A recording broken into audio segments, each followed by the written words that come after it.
ஒன்று அரசர்கள் 6ஆம் அதிகாரம். சாலமோன் திருக்கோவில் கட்டுதல். இஸ்ரேல் மக்கள் எகிப்து நாட்டிலிருந்து வெளியேறின 480ஆம் ஆண்டு சாலமோன் இஸ்ரேலுக்கு அரசனான 4ஆம் ஆண்டு சிவு என்ற 2ஆம் மாதத்தில் அவர் ஆண்டவர் நிலத்தை கட்டத் தொடங்கினார். அரசர் சாலமோன் ஆண்டவருக்கென கட்டின இல்லத்தின் அளவு நீளம் 60 முழம், அகலம் 20 முழம், உயரம் 30 முழம்.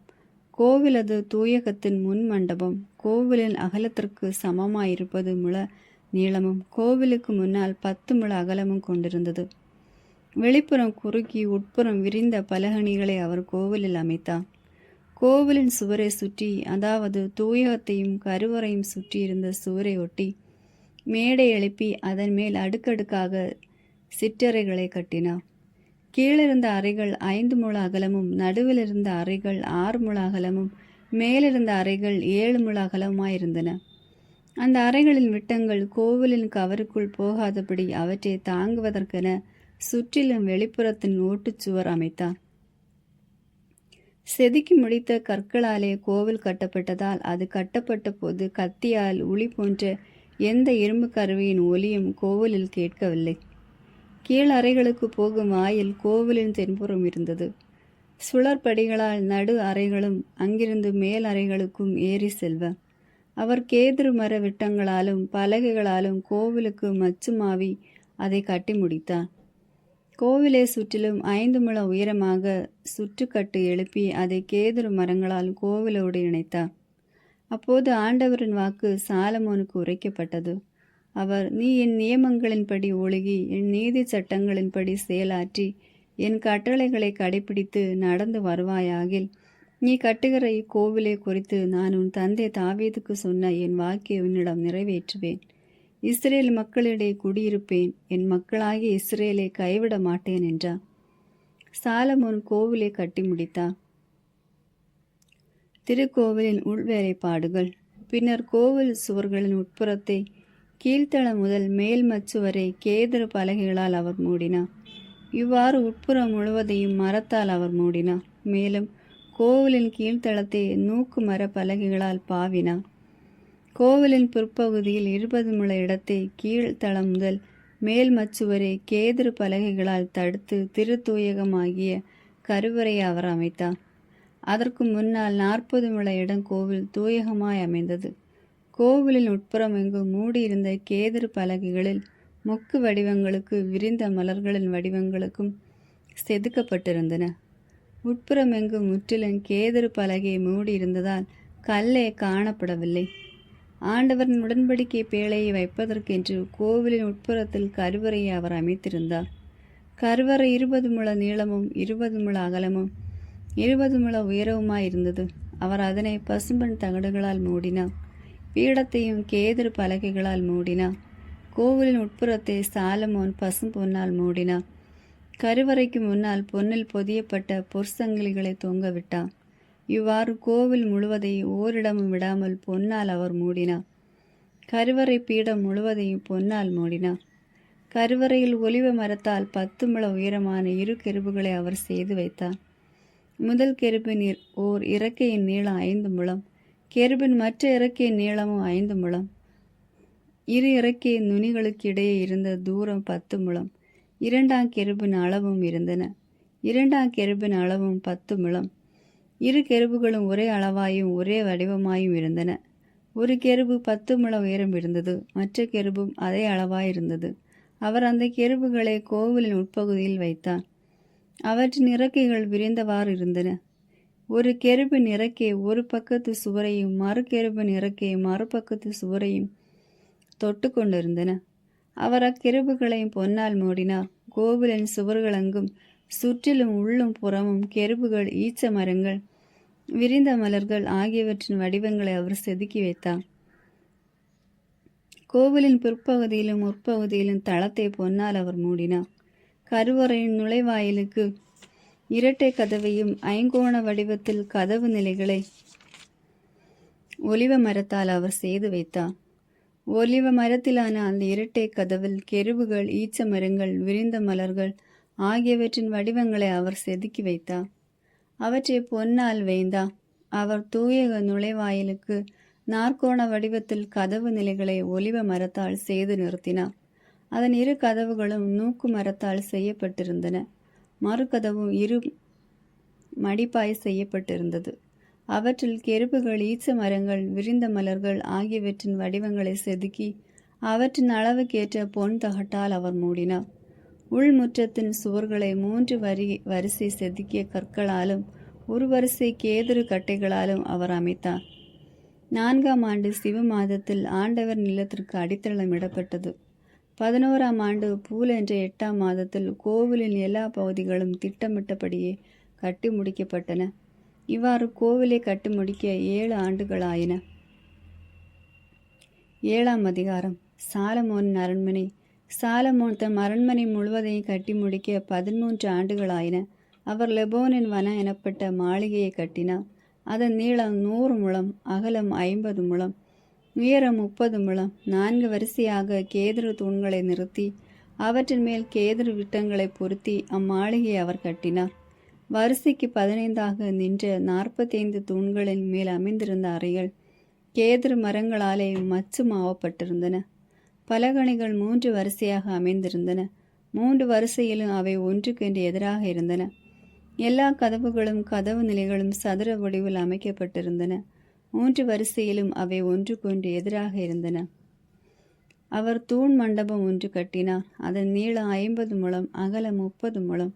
அதற்கு முன் தூண்களும் விதானமும் கொண்ட வேறொரு மண்டபமும் அவர் அமைத்தார்.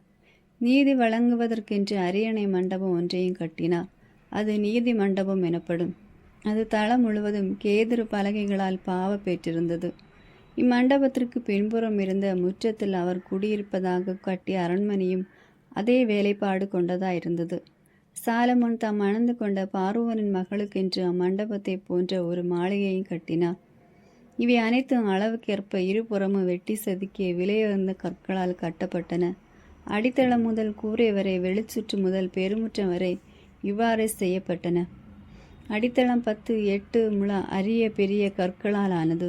அதன் மேல் அளவுக்கேற்ப செதுக்க பெற்ற தரமான கற்களும் கேதுரு பலகைகளும் பொருத்த பெற்றிருந்தன. பெருமுற்றத்தை சுற்றிலும் இருந்த சுவர்கள் 3 வரிசை செதுக்கப்பெற்ற கற்களாலும் ஒரு வரிசை கேதுரு கட்டைகளால் அமைக்க பெற்றிருந்தன. ஆண்டவர் நிலத்தின் உட்புறம் கோவிலில் முன்மண்டபம் அவ்வாறு அமைக்க பெற்றிருந்தன. சிறப்பும் செப்பி ஈராம். அரசர் சாலமோன் தீரிலிருந்து ஈராமை வரவழைத்திருந்தார். இவர் நப்தலி குலத்தை சார்ந்த ஒரு கைம்பெண்ணின் மகன். இவர் தந்தை தீர் நகரத்தவர். வெண்கல வேலையில் கை தேர்ந்தவர். ஈராமும் எல்லா வகையான வெண்கல வேலையும் செய்யத்தக்க அறிவு கூர்மையும் நுண்ணறிவும் கைத்திறனும் கொண்டிருந்தார். இவர் அரசர் சாலமோனிடம் வந்து அவர் இட்ட வேலையெல்லாம் செய்தார். 2 வெண்கல தூண்கள். அவர் 2 வெண்கல தூண்களை வார்த்தார். ஒவ்வொன்றின் உயரம் 18 முழம், சுற்றளவு 12 முழம். வெண்கல கன அளவு 4 விரற்கடை. அத்தூண்களின் உச்சியில் வைப்பதற்கென்று வெண்கலத்தால் 2 போதிகை வார்த்தார். ஒவ்வொன்றின் உயரம் 5 முழம். அவர் அவ்விரு தூண்களின் மேலிருந்த போதிகளுக்கென வலைப்பின்னல்களும் சங்கிலி தொங்கல்களும் 7 செய்தார். மேலும் அவர் 2 வரிசை மாதுளம் பல வடிவங்கள் செய்து அவற்றை தூணின் உச்சியில் உள்ள போதியை சுற்றிலும் வலைப்பின்னல் மேல் 2 வரிசையாக அமைத்தார். மற்றதற்கும் அவ்வாறே செய்தார். முன்மண்டப தூண்களின் உச்சியில் இருந்த போதிகையில் அல்லி மலர் வடிவாயிருந்தன. அவற்றின் உயரம் 4 முழம். மேலும் தூண்களின் மேலுள்ள போதிகைகளின் பின்னல்களை ஒட்டி புடைத்திருந்த பகுதிகளை சுற்றிலும் தூணுக்கு 200 மாதுளம் பல வடிவங்கள் 2 வரிசையில் இருந்தன. இவ்விரு தூண்களின் தூயகத்தின் முன் மண்டபத்தின் முன் அவர் நாட்டினார். அவர் தென்புறம் நாட்டிய தூணுக்கு யாக்கீன் என்றும் வடப்புறம் நாட்டிய தூணுக்கும் போவாசி என்றும் பெயரிட்டார். தூண்களின் உச்சியில் அல்லி மலர் வேலைப்பாடு இருந்தது. இவ்வாறு தூண்களின் வேலைப்பாடு முடிவுற்றது. வார்ப்பு கடல். அவர் வார்ப்பு கடல் அமைத்தார். அது வட்ட வடிவமாயிருந்தது. அதன் வட்டம் 10 முழம், உயரம் 5 முழம், சுற்றளவு 30 முழம். அதன் விளிம்பை சுற்றிலும் கீழே முழத்திற்கு 10 மொக்கு வடிவங்கள் செய்யப்பட்டிருந்தன. 2 வரிசையில் இருந்த மொக்கைகளும் அந்த வார்ப்பு கடலோடு ஒன்றாய் வார்க்கப்பட்டிருந்தன. அது 12 காலை வடிவங்களின் மேல் வைக்கப்பட்டிருந்தது. அவற்றுள் 3 வடக்கையும் 3 மேற்கையும் 3 தெற்கையும் 3 கிழக்கையும் நோக்கியிருந்தன. அவற்றின் மேல் வார்ப்பு கடல் வைக்கப்பட்டிருந்தது. அவற்றின் பின்புறங்கள் உள்நோக்கியிருந்தன. வார்ப்பு கடலின் கன அளவு 4 விரற்கடை. அதன் விளிம்பு பானையின் விளிம்பைப் போலவும் அல்லி மலரை போலவும் விரிந்திருந்தது. அது 2000 குடம் தண்ணீர் கொள்ளும். வெண்கல தள்ளு வண்டிகள். மேலும் அவர் 10 வெண்கல தள்ளு வண்டிகளை செய்தார். ஒவ்வொரு வண்டியும் 4 முழ நீளமும் 4 முழ அகலமும் 3 முழ உயரமும் கொண்டது. வண்டிகளின் அமைப்பு பின்வருமாறு. அவற்றுக்கு குறுக்கு கம்பிகள் இருந்தன. அவை சட்டங்களின் மேல் இணைக்கப்பட்டிருந்தன. சட்டங்களில் இணைக்கப்பட்டிருந்த கம்பளிகள் மேல் சிங்கங்கள், காளைகள், கெருபுகள் ஆகியவை அமைக்கப்பட்டிருந்தன. சிங்கங்களுக்கும் காளைகளுக்கும் மேலும் கீழும் சட்டங்களின் மேல் கைவினை தோரணங்கள் இருந்தன. ஒவ்வொரு வண்டிக்கும் 4 வெண்கல சக்கரங்களும் வெண்கல அச்சுகளும் அதன் 4 மூலைகளில் தொட்டியை தாங்க 4 முட்டுகளும் இருந்தன. அந்த முட்டுகள் ஒவ்வொன்றை சுற்றிலும் தோரணங்கள் பதிக்கப்பட்டிருந்தன. அதன் வாய்ப்பகுதி ஒரு வளையத்தினுள் 1 முழ உயரத்தில் அமைக்கப்பட்டிருந்தது. அது வட்டமாகவும் 1.5 முழ ஆழம் உடையதாகவும் ஒரு தாங்கியை போல் செய்யப்பட்டிருந்தது. வாய்ப்பகுதியில் சிற்ப வேலைப்பாடுகள் இருந்தன. அதன் குறுக்கு கம்பிகள் வட்டமாக இல்லாமல் சதுரமாக அமைக்கப்பட்டிருந்தன. 4 சக்கரங்களும் குறுக்கு கம்பிகளின் கீழே இருந்தன. சக்கரங்களின் அச்சுகள் வண்டியுடன் ஒரே வார்ப்பாயிருந்தன. சக்கரங்களின் உயரம் 1.5 முழம். சக்கரங்கள் தேர் சக்கரங்கள் போல் செய்யப்பட்டிருந்தன. அவற்றின் அச்சுகள், வட்டைகள், ஆர கால்கள், குடங்கள் ஆகியவை வார்ப்பாலானவை. வண்டியின் 4 மூலைகளிலும் 4 பிடிகள் இருந்தன. அவையும் வண்டியும் ஒரே வார்ப்பாயிருந்தன. ஒவ்வொரு வண்டியின் மேற்பகுதியிலும் 1/2 முழ உயரமான வட்ட விளிம்பு இருந்தது. வண்டியின் மேற்பகுதியில் அதன் பிடிகளும் குறுக்கு கம்பிகளும் ஒரே வாய்ப்பாயிருந்தன. அதன் பிடிகள், குறுக்கு கம்பிகள் ஆகியவற்றின் மேல் கெருபுகள், சிங்கங்கள், ஈச்ச மரங்கள் ஆகியவற்றை அவற்றுக்குரிய இடத்தில் சுற்று தோரணங்களோடு அவர் செதுக்கினார். இவ்வாறு 10 வண்டிகள் செய்தார். இதே முறையில் 10 வண்டிகளை அவர் செய்தார். அவை யாவும் ஒரே வார்ப்பும் ஒரே அளவும் ஒரே வடிவமும் கொண்டனவாயிருந்தன. அவர் 10 வெண்கல தொட்டிகளை செய்தார். ஒவ்வொரு தொட்டியும் 40 குடம் கொள்ளும். ஒவ்வொன்றின் அகலமும் 4 முழ. வண்டிக்கு ஒரு தொட்டியாக 10 வண்டிகளிலும் தொட்டிகள் இருந்தன. அவர் 5 வண்டிகளை கோவிலின் தென்புறத்திலும் 5 வண்டிகளை கோவிலின் வடப்புறத்திலும் நிறுத்தினார். ஆனால் வார்ப்பு கடலை தென்கிழக்கு மூலையில் வைத்தார். திருக்கோவிலுக்கான பொருட்களின் பட்டியல். பின்னர் கொப்பரைகள், கரண்டிகள், கிண்ணங்கள் ஆகியவற்றை ஈராம் செய்தார். ஆண்டவர் நிலத்திற்காக அரசர் சாலமோன் பணித்தபடி ஈராம் செய்து முடித்த அனைத்து பணிகள்: 2 தூண்கள், தூண்களின் உச்சியில் வைக்க 2 கிண்ண போதிகைகள், அவற்றை மூட 2 வலைப்பின்னல்கள், 400 மாதுளம் பல வடிவங்கள். இவை ஒவ்வொரு வலைப்பின்னலுக்கும் 2 வரிசைகளாக அமைக்கப்பட்டு தூண்களின் உச்சியில் இருந்த கிண்ணம் போதிகைகளை மூடியிருந்தன. 10 வண்டிகள், அவற்றின் மேல் வைக்க 10 தொட்டிகள், வார்ப்பு கடல் ஒன்று, அதை தாங்க 12 காளை வடிவங்கள், கொப்பரைகள், கரண்டிகள், கிண்ணங்கள். அரசர் சாலமோன் கட்டளைப்படி ஆண்டவர் நிலத்திற்காக ஈராம் செய்த துணை கலன்கள் எல்லாம் பளபளக்கும் வெண்கலத்தால் செய்யப்பட்டிருந்தன. அரசர் இவற்றை யோர்தானுக்கு அடுத்த சமவெளியில் சுக்கோத்துக்கும் சாராத்தானுக்கும் நடுவே உள்ள களிமண் களத்தில் வார்ப்பித்தார். இந்த துணைக்கலன்கள் ஏராளமாயிருந்தமையால் சாலமோன் அவற்றை எடை பார்க்கவில்லை. வெண்கலத்தின் எடையும் கணிக்கப்படவில்லை. மேலும் சாலமோன் ஆண்டவர் நிலத்திற்காக பின்வரும் பொருட்கள் அனைத்தையும் செய்தார்: பொன் பலிபீடம், திருமுன்னிலை அப்பத்திற்கான பொன் மேசை, கருவறையின் முன்னே தென்புறம் 5ம் வடப்புறம் 5மாக வைக்க பசும்பொன் விளக்கு தண்டுகள், பொன்னாலான மலர் வடிவங்கள், அகல்கள், குறடுகள், பசும் பொன்னாலான மலர் குவளைகள், அணைப்பான்கள், கிண்ணங்கள், தட்டுகள், தீச்சட்டிகள், உட்கோவிலின் திருத்தூயகத்தின் கதவுகளுக்கும் கோவிலின் தூயகத்தின் கதவுகளுக்கு வேண்டிய பொன் முளைகள். இவ்வாறு அரசர் சாலமோன் ஆண்டவர் நிலத்திற்காக செய்த பணிகள் அனைத்தும் முடிவடைந்தன. மேலும் சாலமோன் தம் தந்தை தாவீது அர்ப்பணித்திருந்த வெள்ளி, பொன் துணைக்கலன்கள் ஆகியவற்றை கொண்டு வந்து ஆண்டவர் நிலத்தில் கருவூலத்தில் வைத்தார். 8ஆம் அதிகாரம். உடன்படிக்கை பேழை திருக்கோவிலுக்கு கொண்டு வரப்படல்.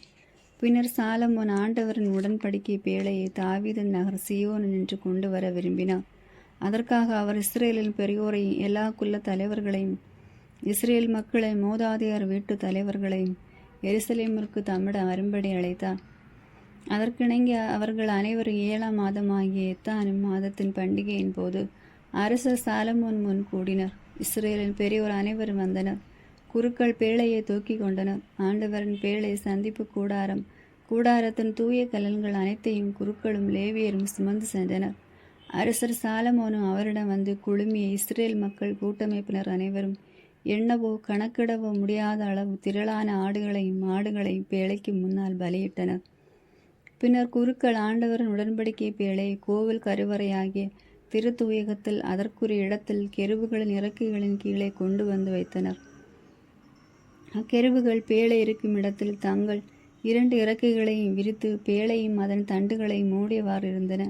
தண்டுகள் நீளமாயிருந்ததால் அவற்றின் முனைகள் கருவறைக்கு முன்னுள்ள தூயகத்திலிருந்து காணக்கூடியவையாயிருந்தன. ஆனால் வெளியினின்று தெரியாது. இன்று வரை அந்த தண்டுகள் அங்கேதான் இருக்கின்றன. 2 கற்பலகைகளை தவிர வேறொன்றும் பேழைக்குள் இல்லை. இஸ்ரேல் மக்கள் எகிப்து நாட்டிலிருந்து வெளியேறிய பொழுது அவர்களோடு உடன்படிக்கை செய்து கொண்ட உறைபு மலையில் மோசே அதற்குள் வைத்தவை அவை. குருக்கள் தூயகத்தினின்று வெளியே வருகையில் ஒரு மேகம் ஆண்டவர் நிலத்தை நிரப்பிற்று. அம்மேகத்தின் பொருட்டு குருக்கள் திருப்பணி புரிய அங்கு நிற்க இயலவில்லை. ஏனெனில் ஆண்டவரின் மாட்சி அவை இல்லத்தை நிரப்பிற்று. அப்பொழுது சாலமோன், ஆண்டவரே, நீர் கரிய மேகத்தில் உறைவதாக கூறினீர். நீர் என்றென்றும் தங்கி வாழ உயர் இல்லம் ஒன்று எமக்காக நான் கட்டியுள்ளேன் என்றார். சாலமோன் மக்களை நோக்கி கூறல். பின்னர் அரசர் மக்கள் பக்கம் திரும்பி இஸ்ரேலர் சபையார் அனைவருக்கும் ஆசி வழங்கினார். அப்பொழுது இஸ்ரேலர் சபையார் அனைவரும் நின்று கொண்டிருந்தனர். அப்போது அவர் உரைத்தது, இஸ்ரேலின் கடவுளாகிய ஆண்டவர் போற்றி போற்றி. அவர் என் தந்தை தாவீதுக்கு வாயால் உரைத்தவை கையால் செய்து முடித்தார். என் மக்களாகிய இஸ்ரேலை எகிப்திலிருந்து அழைத்து வந்த நாள் முதல் இன்று வரை என் பெயர் விளங்கும்படி ஒரு கோவிலை கட்டுவதற்காக இஸ்ரேலின் அனைத்து குலங்களுக்கும் சொந்தமான எந்த நகரையும் நான் தேர்ந்து கொள்ளவில்லை. ஆனால் தாவீதாகிய உன்னை என் மக்களாகிய இஸ்ரேலை ஆளும்படி தேர்ந்து கொண்டேன். இஸ்ரேலின் கடவுளாகிய ஆண்டவரின் பெயருக்கு கோவில் கட்ட வேண்டும் என்ற எண்ணம் என் தந்தை தாவீதின் உள்ளத்தில் இருந்தது. ஆயினும் ஆண்டவர் என் தந்தை தாவீதை நோக்கி, என் பெயருக்கு கோவில் கட்ட வேண்டும் என்ற எண்ணம் உன் உள்ளத்தில் இருக்கிறது, அது நல்லதுதான். ஆயினும் நீ அக்கோவிலை கட்டப் போவதில்லை. உனக்கு பிறக்கும் உன் மகனே என் பெயருக்கு அக்கோவிலை கட்டுவான் என்றார். இவ்வாறு ஆண்டவர் தாம் உரைத்த வாக்கை இப்போது நிறைவேற்றியுள்ளார். ஆண்டவர் சொன்னபடி நான் என் தந்தை தாவீதின் இடத்திற்கு உயர்ந்து இஸ்ரேலின் அரியணையில் அமர்ந்துள்ளேன். மேலும் இஸ்ரேலின் கடவுளாகிய ஆண்டவரின் பெயருக்கு இந்த கோவிலையும் கட்டியுள்ளேன். இதனுள் ஆண்டவர் நம் மூதாதையர் எகிப்து நாட்டிலிருந்து அழைத்து வந்தபோது அவர்களோடு செய்து கொண்ட உடன்படிக்கையை வைக்க ஒரு தனி இடத்தை ஏற்பாடு செய்துள்ளேன். சாலமோனின் மன்றாட்டு. பின்னர் சாலமோன் ஆண்டவரின் பலிபீடத்தை நோக்கி நின்று கொண்டு இஸ்ரேல் சபையார் அனைவர் முன்னிலையில் வானத்திற்கு நேரே தம் கைகளை உயர்த்தி அவர் மன்றாடியது, இஸ்ரேலின் கடவுளாகிய ஆண்டவரை, மேலே விண்ணிலும் கீழே மண்ணிலும் உம்மை போன்ற வேறு கடவுள் யாரும் இல்லை. உமது முன்னிலையில் முழு உள்ளத்தோடு உமக்கு கீழ்ப்படிந்து நடக்கும் உடைய அடியார்க்கு உமது உடன்படிக்கையின்படி தவறாது பேரன்பு காட்டி வருகிறேன். நீரும் அடியானாகி என் தந்தை தாவீதுக்கு உரைத்ததை நிறைவேற்றினீர். அன்று உம் வாயால் உரைத்ததை இன்று கையால் செய்து முடித்தீர். இஸ்ரேலின் கடவுளாகிய ஆண்டவரே, நீரும் அடியானாகி என் தந்தை தாவீதை நோக்கி, நீ என்னை மறவாமல் நடந்து கொண்டது போல் உன் பிள்ளைகள் என்னை மறவாது தக்க நெறியில் நடப்பார்களே ஆகில் இஸ்ரேலின் அரியணையில் வீற்றிருக்க அவர்கள் ஒருவன் இல்லாமல் போக மாட்டான் என்று சொன்னதை நிறைவேற்றும். இஸ்ரேலின் கடவுளை மடியானாகிய என் தந்தை தாவீதுக்கு நீர் சொன்ன உமது வார்த்தை நிலை பெறுவதாக. கடவுள் உண்மையில் இந்த மண்ணுலகில் தங்கி இருப்பாரா? வானமும் வான மண்டலங்களும் உம்மை கொள்ள இயலாதிருக்க நான் கட்டியுள்ள கோவில் எப்படி உம்மை கொள்ளும்? என் கடவுளாகிய ஆண்டவரே, உம் அடியான் செய்கிற வேண்டுதலையும் விண்ணப்பத்தையும் கேட்டருளும். உம் அடியான் இன்று முன்னிலையில் எழுப்பும் கூக்குரலுக்கு செய்யும் வேண்டுதலுக்கும் செவி சாய்த்தருளும். என் பெயர் இவ்விடத்தில் விளங்கும் என்று இக்கோவிலை பற்றி நீர் சொல்லி இருக்கிறீர். இவ்விடத்தில் உம் அடியான் செய்யும் வேண்டுதலை கேட்டருள்வதாக. இரவும் பகலும் அது கண்கள் இதனை நோக்கி இருப்பனவாக. மடியானின் விண்ணப்பத்திற்கு இவ்விடத்தை நோக்கி செய்கிற உம் மக்கள் இஸ்ரேலர் வேண்டுதலுக்கு செவி சாய்ப்பீராக. உமது உறைவிடமாகிய விண்ணகத்திலிருந்து கேட்டு அருள்வீராக. கேட்டு மன்னிப்பு அருள்வீராக. ஒருவர் தமக்கு அடுத்திருப்பவருக்கு எதிராக பாவம் செய்ததாக குற்றம் சாட்டப்பட்டு இந்த கோவிலில் உமது பீடத்தின் முன் ஆணையிடுமாறு கொண்டு வரப்பட்டால் விண்ணிலிருந்து நீர் அதை கேட்டு செயல்பட்டு உமது அடியாருக்கு தீர்ப்பு வழங்குவீராக. தீயவரே தீயவராக கணித்து அதற்குரிய பழியை அவர் தலைமையிலே சுமத்துவீராக. நேர்மையானவருக்கு அவரது நேர்மைக்கு தக்கவாறு அவர் நேர்மையாளர் என தீர்ப்பளிப்பீராக. மக்களாகிய இஸ்ரேலர் உமக்கு எதிராக பாவம் செய்ததனால் எதிரியிடம் தோல்வியுற்று பின் உம்மிடம் திரும்பி வந்து திருப்பெயரை ஏற்றுக்கொண்டு இக்கோவிலில் உம்மை நோக்கி வேண்டுதலை விண்ணப்பத்தையும் செய்தால் விண்ணிலிருந்து நீர் அவர்களுக்கு செவி சாய்த்து மக்களாகிய இஸ்ரேலின் பாவத்தை மன்னித்து அவர்களின் மூதாதையாருக்கு நீர் அளித்த நாட்டுக்கு அவர்களை திருப்பி வர செய்வீராக. அவர்கள் உமக்கு எதிராக பாவம் செய்ததனால் வானம் அடைப்பட்டு மழை பெய்யாதிருக்கும் போது அவர்கள் இவ்விடத்தை நோக்கி வேண்டுதல் செய்து பெயரை ஏற்றுக்கொண்டு நீர் அனுப்பும் துன்பத்தினால் பாவம் செய்வதிலிருந்து மனமாறினால் விண்ணிலிருந்து நீர் அவர்களுக்கு செவி சாய்த்து அடியாரும் மக்களாகிய இஸ்ரேலரும் செய்த பாவத்தை மன்னிப்பீராக. அவர்கள் நடக்க வேண்டிய நல்வழியை அவர்களுக்கு காட்டுவீராக. நீர் மக்களுக்கு உரிமை சொத்தாக அளித்த நாட்டில் மழை பொழிய செய்வீராக. நாட்டில் பஞ்சம் கொள்ளை நோய் உண்டாகும் போது வறட்சி சாவு வெட்டுக்கிளி தத்துக்கிளி ஆகியவற்றால் பயிர் அழிவுறும் போது நாட்டின் எந்த நகரையாவது எதிரிகள் முற்றுகையிடும் போதும் கொள்ளை நோயை வேறெந்த நோயை வரும்போதும் மக்களாகிய இஸ்ரேலில் யாராவது மனநொந்து இக்கோவிலை நோக்கி தம் கைகளை உயர்த்தி செய்யும் எல்லா வேண்டுதலுக்கும் விண்ணப்பத்திற்கும் அது உறைவிடமாகிய விண்ணிலிருந்து நீர் செவி சாய்த்து மன்னிப்பீராக. ஒவ்வொருவரின் உள்ளத்தை அறியும் நீர் அவரவர் செயல்களுக்கு ஏற்ற கைமாறு அளிப்பீராக. ஏனெனில் நீர் ஒருவரை எல்லா மானிடரின் உள்ளங்களை அறிபவர். இதனால் அவர்கள் தங்கள் மூதாதையாருக்கு நீர் அளித்த நாட்டின் தம் வாழ்நாள் எல்லாம் உமக்கு அஞ்சி நடப்பார்கள். இஸ்ரேல் மக்களை சாராத அந்நியர் ஒருவர் உமது பெயரை முன்னிட்டு தொலை நாட்டிலிருந்து வந்து மாண்புமிக்க உமது பெயரையும் வலிமை வாய்ந்த உமது கையையும் ஆற்றல் மிகுந்த உமது புயத்தையும் பற்றி கேள்விப்பட்டு வந்து இந்த கோவிலை நோக்கி வேண்டுதல் செய்தால் உமது உறைவிடமாகிய விண்ணிலிருந்து நீர் அவருக்கு செவி சாய்த்து அந்த அந்நியர் கேட்பதை எல்லாம் அருள்வீராக. இதனால் உலகின் மக்கள் எல்லோரும் மக்களாகிய இஸ்ரேலரை போல் உமது பெயரை அறிந்து உமக்கு அஞ்சி வாழ்வார்கள்.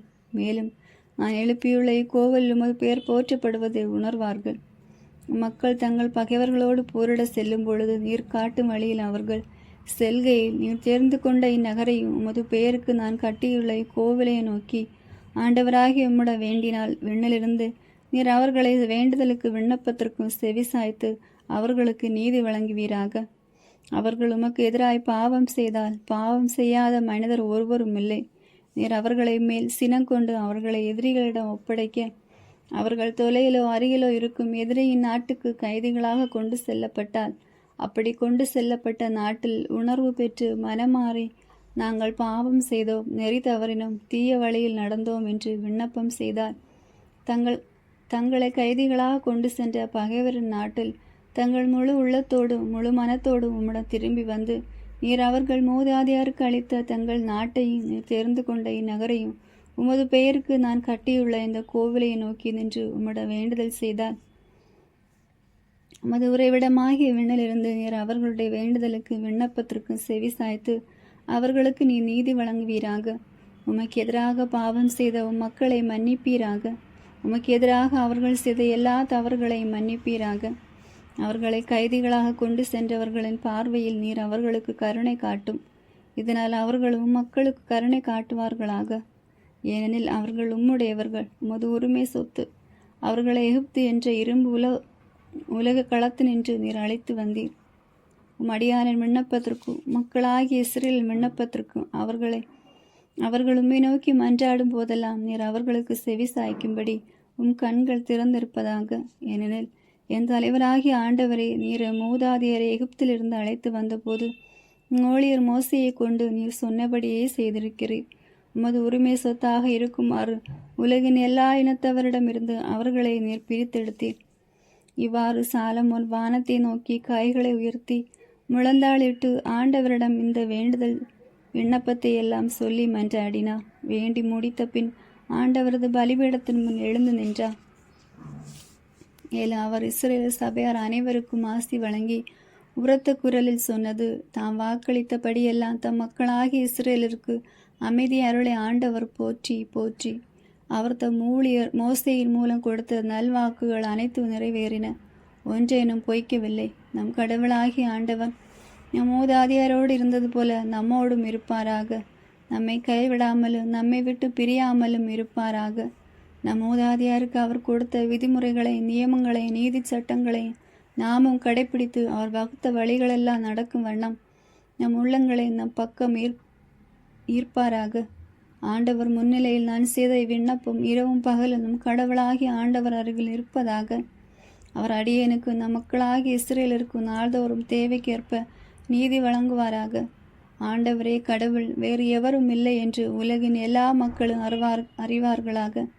நீங்களும் இன்று போல் அவருடைய நியமங்களின்படி நடக்கவும் விதிமுறைகளை கடைபிடிக்கவும் நம் கடவுளாகிய ஆண்டவருக்கு உங்கள் உள்ள முற்றிலும் பணிந்திருப்பதாக. திருக்கோவிலில் அர்ப்பணம். பின்பு அரசர் அவருடன் இருந்த இஸ்ரேலர் அனைவரும் ஆண்டவர் முன்னிலையில் பலி செலுத்தினர். சாலமோன் ஆண்டவர் முன்னிலையில் 22,000 காளைகளையும் 1,20,000 ஆடுகளையும் நல்லுறவு பலியாக செலுத்தினார். இவ்வாறு செய்து அரசரும் இஸ்ரேல் மக்களும் ஆண்டவர் நிலத்தை அர்ப்பணம் செய்தனர். ஆண்டவர் திருமணம் இருந்த வெண்கல பலிபீடம் எரிபலிகளையும் உணவு படையல்களையும் நல்லுறவு பலிகளின் கொழுப்பையும் கொள்ள மாட்டாமல் மிக சிறியதாயிருந்தது. எனவே அரசர் ஆண்டவர் இல்லத்தின் முன்னேயுள்ள முற்றத்தின் நடுப்பகுதியை இந்த நாளன்று திருநிலைப்படுத்தி அங்கே எரிபலிகளையும் உணவு படையல்களையும் நல்லுறவு பலிகளின் கொழுப்பையும் படைத்தார். அந்த நாட்களில் சாலமோனும் இலபியமத்தின் எல்லையிலிருந்து எகிப்தின் ஓடை வரை உள்ள பகுதிகளிலிருந்து வந்த இஸ்ரேல் சபையார் அனைவரும் அவரோடு சேர்ந்த ஆண்டவர் முன்னிலையில் விழா கொண்டாடினர். இந்த விழா 7 நாட்கள் கொண்டாடப்பட்டது. 8ஆம் நாளன்று அவர் மக்களை அனுப்பி வைத்தார். அவர்கள் அரசரை வாழ்த்தி, ஆண்டவர் தம் அடியார் தாவீதுக்கும் தம் மக்கள் இஸ்ரேலருக்கும் செய்தருளி எல்லா நன்மைகளை நினைத்து பெருமகிழ்ச்சியோடு உள்ளத்து உவகையோடும் தம் இல்லங்களுக்கு திரும்பினார்கள். 9ஆம் அதிகாரம். கடவுள் சாலமோனுக்கு 2ஆம் முறை தோன்றல். சாலமோன் ஆண்டவர் நிலத்தையும் அரச மாளிகை இன்னும் கட்ட விரும்பிய எல்லாவற்றையும் கட்டி முடித்த பின் ஆண்டவர் கிபியோனில் சாலமோனுக்கு காட்சி அளித்தது போல மீண்டும் அவருக்கு காட்சி அளித்தார். ஆண்டவர் அவரிடம் சொன்னது, என் முன்னிலையில் நீர் செய்த வேண்டுதலை விண்ணப்பத்தையும் கேட்டேன். நீ கட்டின கோவிலில் எனது பெயர் என்றென்று விளங்கும்படி அதை புனிதமாக்கினேன். என் கண்களும் என் இதயமும் என்னால் அங்கே இருக்கும். உன் தந்தை தாவீதை போல் மன தூய்மையுடனும் நேர்மையுடனும் நான் கட்டளையிட்ட அனைத்தையும் கடைபிடித்து நான் கொடுத்த நியமங்களை நீதி சட்டங்களை ஏற்ப என் முன்னிலையில் நீ நடப்பாயாகில் இஸ்ரேல் நரையணையில் வீற்றிருக்க ஒருவன் இல்லாமல் போக மாட்டான் என்று உன் தந்தை தாவீதுக்கு நான் சொன்னபடி இஸ்ரேலின் மீது உன் ஆட்சி என்றென்று நிலைக்குமாறு செய்வேன். ஆனால் நீயோ உன் பிள்ளைகளோ என்னை விட்டு விலகி நான் உங்களுக்கு இட்ட விதிமுறைகளை நியமங்களை பின்பற்றாமல் வேறு வழியில் சென்று வேற்று தெய்வங்களை வணங்கி அவற்றுக்கு ஊழியம் செய்தால் நான் இஸ்ரேலருக்கு அளித்துள்ள நாட்டிலிருந்து அவர்களை விரட்டி விடுவேன். என் பெயர் விளங்க நான் புனிதமாக்கின கோவிலை என் பார்வையில் இராதபடி தகர்த்து விடுவேன். அப்பொழுது இஸ்ரேல் மற்றெல்லா மக்களினங்களிடையே பழமொழியாகவும் இருக்கும், இழுக்கு சொல்லாகவும் அமையும். இக்கோவில் இடிந்த கற்குவியலாகும். அதை கடந்து செல்லும் எவனும் திகில் அடைவான். சீழ்கேடி திகழ்ச்சியாய் பேசி ஆண்டவர் நாட்டுக்கும் இக்கோவிலுக்கு இப்படி செய்தது ஏன் என்று கேட்பான். அதற்கு மற்றவர்கள், இவனத்தார் தங்கள் மூதாதையரை எகிப்து நாட்டிலிருந்து அழைத்து வந்து தங்கள் கடவுளாகி ஆண்டவரை விட்டு விலகி வேற்று தெய்வங்களை வழிபட்டு வணங்கி அவற்றுக்கு ஊழியம் செய்தனர். எனவே ஆண்டவர் இத்துன்பமெல்லாம் அவர்களுக்கு வர செய்திருக்கிறார் என்பார்கள். சாலமோன் ஈராமுடன் செய்த உடன்படிக்கை. ஆண்டவரின் இல்லம் அரச மாளிகை ஆகிய இவ்விரண்டையும் சாலமோன் கட்டி முடிக்க 20 ஆண்டுகள் ஆயின. இந்த வேலைகளுக்கு தேவைப்பட்ட கேதுரு மரங்களையும் நூக்கு மரங்களையும் பொன்னையும் தீரின் மன்னன் ஈராம் சாலமோனுக்கு கொடுத்திருந்தார். அரசர் சாலமோன் கலிலியா நாட்டிலுள்ள 20 ஊர்களை ஈராமுக்கு வழங்கினார். தமக்கு சாலமோன் தந்த ஊர்களை பார்வையிட ஈராம் தீரிலிருந்து புறப்பட்டு வந்தான். அவை அவருக்கு பிடிக்கவில்லை. எனவே அவர், சகோதரரை, இந்த ஊர்களை தானா நீர் எனக்கு கொடுப்பது என்றார். ஆகியால் அந்த பகுதி காபூல் என்று இன்று வரை அழைக்கப்படுகிறது. ஈரா 4800 கிலோ பொன்னை அரசருக்கு அனுப்பியிருந்தார். சாலமோனின் ஏனைய அரிய செயல்கள். அரசர் சாலமோன் கட்டாய வேலை திட்டத்தின் மூலம் ஆண்டவரின் இல்லம், தம் மாளிகை, கீழே தங்கு தளம், எருசலேமின் மதில், மெகிதோ, கெசேர் ஆகியவற்றை கட்டினார். இந்த கெசேர் எகிப்திய மன்னன் பார்வோனால் சாலமோனுக்கு கொடுக்கப்பட்ட நகர். முன்பு அம்மன்னன் படையெடுத்து வந்த அந்நகரை பிடித்து அதை தீக்கிரையாக்கி அதில் குடியிருந்த கானானியரை கொன்றிருந்தான். அவன் தன் மகளை சாலமோனுக்கு மலமுடித்து கொடுத்த போது அந்த இடத்தை சீர்வரிசையாக கொடுத்திருந்தான். சாலமோன் கெசேரை புதுப்பித்து கட்டினான். மேலும் கீழே பெத்கோரோனையும் பாலை நிலத்தில் உள்ள தாமார் ஆகிய நகர்களையும் கட்டினார். பண்டகசாரிய நகர்கள், தேர்ப்படை நகர்கள், குதிரை வீரர் நகர்கள் ஆகியவற்றையும் கட்டினார். மேலும் எருசலேமில் லெபோனிலும் தம் ஆட்சிக்கு உட்பட்டிருந்த நாடெங்கும் தமக்கு விருப்பமான எல்லாவற்றையும் சாலமோன் கட்டினார். இஸ்ரேல் மக்கள் அல்லாத வேற்று இனத்தவரான எமோரியர், இத்தியர், பெரிசியர், இவ்வியர், எபூசியர் ஆகியோரில் விடப்பட்டிருந்தோர், அதாவது இஸ்ரேல் மக்களால் முற்றிலும் அழிக்கப்பட்ட இயலாமல் நாட்டில் விடப்பட்டிருந்தோரின் புதல்வர்கள் சாலமோன் அடிமை வேலைக்கு கட்டாயப்படுத்தப்பட்டனர். இன்றும் அவர்கள் அவ்வாறு இருக்கின்றனர். ஆனால் இஸ்ரேல் மக்கள் ஒருவரையும் சாலமோன் அடிமையாக்கவில்லை. அவர்கள் போர் வீரர், மேய்காப்பாளர், மேற்பார்வையாளர், படைத்தலைவர், தேர்ப்படை வீரர், குதிரைப்படை வீரர் ஆகியோராய் அமர்த்தப்பட்டனர். சாலமோனின் வேலைகள் அனைத்தையும் அவற்றில் ஈடுபட்டிருந்த வேலையாட்களையும் கண்காணிப்பதற்கென்று 580 பேர் மேற்பார்வையாளராக நியமிக்கப்பட்டனர். தாவீது நகரை விட்டு பார்வோனின் மகள் சென்று சாலமோன் அவளுக்கென கட்டியிருந்த மாளிகையில் குடிபுகுந்தாள். அதற்கு பின் அவர் கீழே தாங்கு தளத்தை கட்டினார். சாலமோன் கோவிலை கட்டி முடித்த பின் ஆண்டவருக்காக கட்டியிருந்த பலிபீடத்தின் மேல் ஆண்டுக்கு 3 முறை எரிபலிகளை நல்லொரு பலிகளை செலுத்தி ஆண்டவர் முன்னிலையில் தூபம் காட்டி வந்தார். அரசர் சாலமோன் ஏதோம் நாட்டில் செங்கடல் கரையில் உள்ள ஏலேத்திற்கு அருகில் உள்ள ஏச்சியோன் கெபேரில் கப்பல்களை கட்டினார். அக்கப்பல்களில் சாலமோன் பணியாளருக்கு துணையாயிருந்த தேர்ச்சி மிகுந்த மாலுமிகளை ஈராம் அனுப்பி வைத்தார். இவர்கள் ஒபீருக்கு சென்று அங்கிருந்த ஏறத்தாழ 17,000 கிலோ பொன்னை சாலமோன் அரசரிடம் கொண்டு வந்து சேர்த்தனர். 10ஆம் அதிகாரம். சேபா நாட்டு அரசியின் வருகை. ஆண்டவரின் பெயரை முன்னிட்டு சாலமோன் அடைந்திருந்த புகழை பற்றி சேபா நாட்டு அரசி கேள்வியுற்று கடினமான கேள்விகள் மூலம் அவரை சோதிக்க வந்தார். அவர் பரிவாரங்களையும் நறுமணப் பொருள், மிகுதியான பொன், விலையுந்த கற்கள் ஆகியவற்றை சுமந்து வந்த ஒட்டகங்களோடும் எருசலேமுக்கு வந்து சேர்ந்தார். அவர் சாலமோனிடம் தம் மனத்திலிருந்த கேள்விகளை அனைத்தையும் வெளிப்படுத்தினார். சாலமோன் அவருடைய கேள்விகளுக்கு எல்லாம் விடை கூறினார். அவர் கேட்டவற்றுள் பதிலளிக்க இயலாதபடி எதுவும் அரசருக்கு புதிராக தோன்றவில்லை. சேபாவின் அரசி சாலமோனுக்கு இருந்த பல்வகை ஞானம், அவர் கட்டியிருந்த அரண்மனை, அவர் உண்டு வந்த உணவு வகைகள், அவருடைய அலுவலரின் வரிசைகள், பணியாளர்களின் சுறுசுறுப்பு, அவர்களுடைய சீருடை, பானம், பரிவோரின் திறமை, ஆண்டவர் நிலத்தில் அவர் செலுத்திய எரிபலிகள் ஆகியவற்றை கண்டு பேச்சற்று போனார். அவர் அரசரை நோக்கி கூறியது, உம்முடைய செயல்களையும் ஞானத்தையும் பற்றி இந்நாட்டில் நான் கேள்விப்பட்டது உண்மையே என தெரிகிறது. நான் இங்கே வந்து அவற்றை நேரில் காணும் வரை அச்செய்திகளை நம்பவில்லை. இப்பொழுதோ இங்குள்ளவற்றில் பாதியை கூட அவர்கள் எனக்கு சொல்லவில்லை என அறிகிறேன். உண்மையை நான் கேள்விப்பட்டதை விட ஞானமும் செல்வமும் மிகுதியாயிருக்கின்றன. உம்முடைய மனைவியர் நற்பெயர் பெற்றோர். எப்போது உமக்கு பணிபுரிந்து உம்முடைய ஞான நிறைந்த மொழிகளை கேட்கும் உம்முடைய பணியாளரும் நற்பெயர் பெற்றவரே. உம்மீது பரிவு கொண்டு உம்மை இஸ்ரேல் அரியணையில் அமர்த்திய கடவுளாகிய ஆண்டவர் போற்றி போற்றி. ஆண்டவர் இஸ்ரேல் மீது என்றென்றும் அன்பு கொண்டுள்ளதால் அவர்களுக்கு நீதி நியாயம் வழங்க உம்மை அரசராக ஏற்படுத்தியுள்ளார்.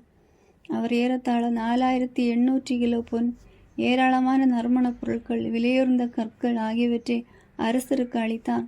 சேபாவின் அரசியிடமிருந்து வந்தது போல அத்துணை நறுமணப் பொருட்கள் அரசர் சாலமோனுக்கு அதன் பிறகு வந்ததே இல்லை.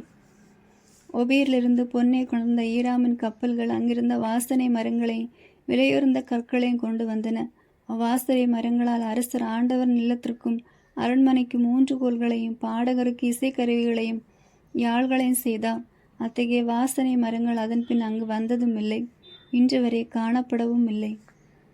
அரசர் சாலமோன் சேபாவின் அரசிக்கு ஏராளமான பரிசுகள் கொடுத்ததுமின்றி அவர் விரும்பி கேட்டவற்றை எல்லாம் கொடுத்தார். அதன்பின் அவர் தம் பணியாளர்களோடு தம் சொந்த நாட்டுக்கு திரும்பி போனார். சாலமோனின் செல்வ சிறப்பு. சாலமோனுக்கு ஆண்டுதோறும் வந்து கொண்டிருந்த பொன்னின் நிறை ஏறத்தாழ 27,000 கிலோ. அதை தவிர அவரிடம் வியாபாரிகளும் வணிகர்களும் அரபு நாட்டு அரசர்கள் அனைவரும் உள்நாட்டு ஆளுநர்கள் பொன் கொண்டு வருவதுண்டு. அரசர் சாலமோன் பொன் தகட்டால் 200 கேடயங்கள் செய்தார். ஒவ்வொரு கேடயத்திற்கும் ஏறத்தாழ 7 கிலோ பொன் பயன்படுத்தப்பட்டது. மேலும் அவர் 300 சிறு கேடயங்களை பொன் தகட்டால் செய்தார். ஒவ்வொரு சிறு கேடயத்திற்கும் ஏறத்தாழ 2 கிலோ பொன் பயன்படுத்தப்பட்டது. அவற்றை அரசர் லெபோனின் வனம் எனப்பட்ட மாளிகையில் வைத்தார். அரசர் தந்ததினால் பெரியதோர் அரியணை செய்து அதை பசு பொன்னால் வேந்தா. அவ்வரியணைக்கு 6 படிகள் இருந்தன. அரியணையின் பின்புறம் உச்சி காளையின் தலை உருவம் கொண்டிருந்தது. இருக்கையின் இருபுறமும் கைப்பிடிகள் இருந்தன. அவற்றின் அருகே 2 சிங்கங்களின் வடிவங்கள் நின்றன. 6 படிகளின் இரு பக்கத்திலும் ஒவ்வொரு சிங்கமாக 12 சிங்க வடிவங்கள் இருந்தன. வேறெந்த அரசனுக்கு இத்தகைய அரியணை இருந்ததில்லை. சாலமோன் அரசரின் பான பாத்திரங்கள் எல்லாம் தங்கத்தாலும் லெபோனின் வன எனப்பட்ட மாளிகையின் கலன்கள் அனைத்தும் பசும் பொன்னாலும் ஆனவை. ஒன்று வெள்ளியினால் செய்யப்படவில்லை. சாலமோனின் காலத்தில் வெள்ளியை யாரும் உயர்வாக மதிக்கவில்லை. அரசரின் வணிக கப்பல்கள் ஈராமின் கப்பல்களோடு சென்று கடல் வாணிபம் செய்தன. வணிக கப்பல்கள் 3 ஆண்டுக்கு ஒருமுறை பொன் வெள்ளியையும் தந்தம், குரங்கு, மயில் ஆகியவற்றையும் கொண்டு வந்தன. உலகின் மன்னர் அனைவருள்ளும் சாலமோன் அரசரை செல்வத்திலும் ஞானத்திலும் மிக சிறந்து விளங்கினான். சாலமோனுக்கு ஆண்டவர் அருளி இருந்த ஞானத்தை நேரில் கேட்டறிய எல்லா நாட்டு மக்களும் அவரை நாடி வந்தனர். அவர்கள் ஒவ்வொருவரும் ஆண்டுதோறும் வெள்ளியாலும் பொன்னாலுமான பொருட்கள், பட்டாடைகள், படைக்கலன்கள், நறுமணப் பொருட்கள், குதிரைகள், கோவேறு கழுதைகள் ஆகியவற்றை அன்பளிப்பாக அரசருக்கு கொண்டு வந்தனர். சாலமோன் 1400 தேர்களும் 12,000 குதிரை வீரர்களும் கொண்ட படையொன்றை திரட்டினார். அதனை தேர்ப்படை நகர்களிலும் எருசலேமில் அரசனுடன் நிறுத்தி வைத்தார். அவருடைய ஆட்சியின் போது எருசலேமில் வெள்ளி கற்களைப் போலவும் கேதுரு மரங்கள் செப்லோ சமவெளியின் காட்டாத்தி போலவும் மிகுதியாயிருந்தன. சாலமோன் எகிப்திலிருந்தும் கோவையிலிருந்தும் குதிரைகளை இறக்குமதி செய்தார். அரசரின் வணிகர் அவற்றை கோவையிலிருந்து விலைக்கு வாங்கி வந்தனர். எகிப்திலிருந்து இறக்குமதி செய்யப்பட்ட ஒரு தேரின் விலை 600 வெள்ளிக்காக, ஒரு குதிரையின் விலை 155 வெள்ளிக்காசு. இவ்வாறே அவர்கள் இத்தியரின் அனைத்து மன்னர்களுக்கும் சிரியாவின் மன்னர்களுக்கும் அவற்றை ஏற்றுமதி செய்தார்கள். ஆமேன். God bless you.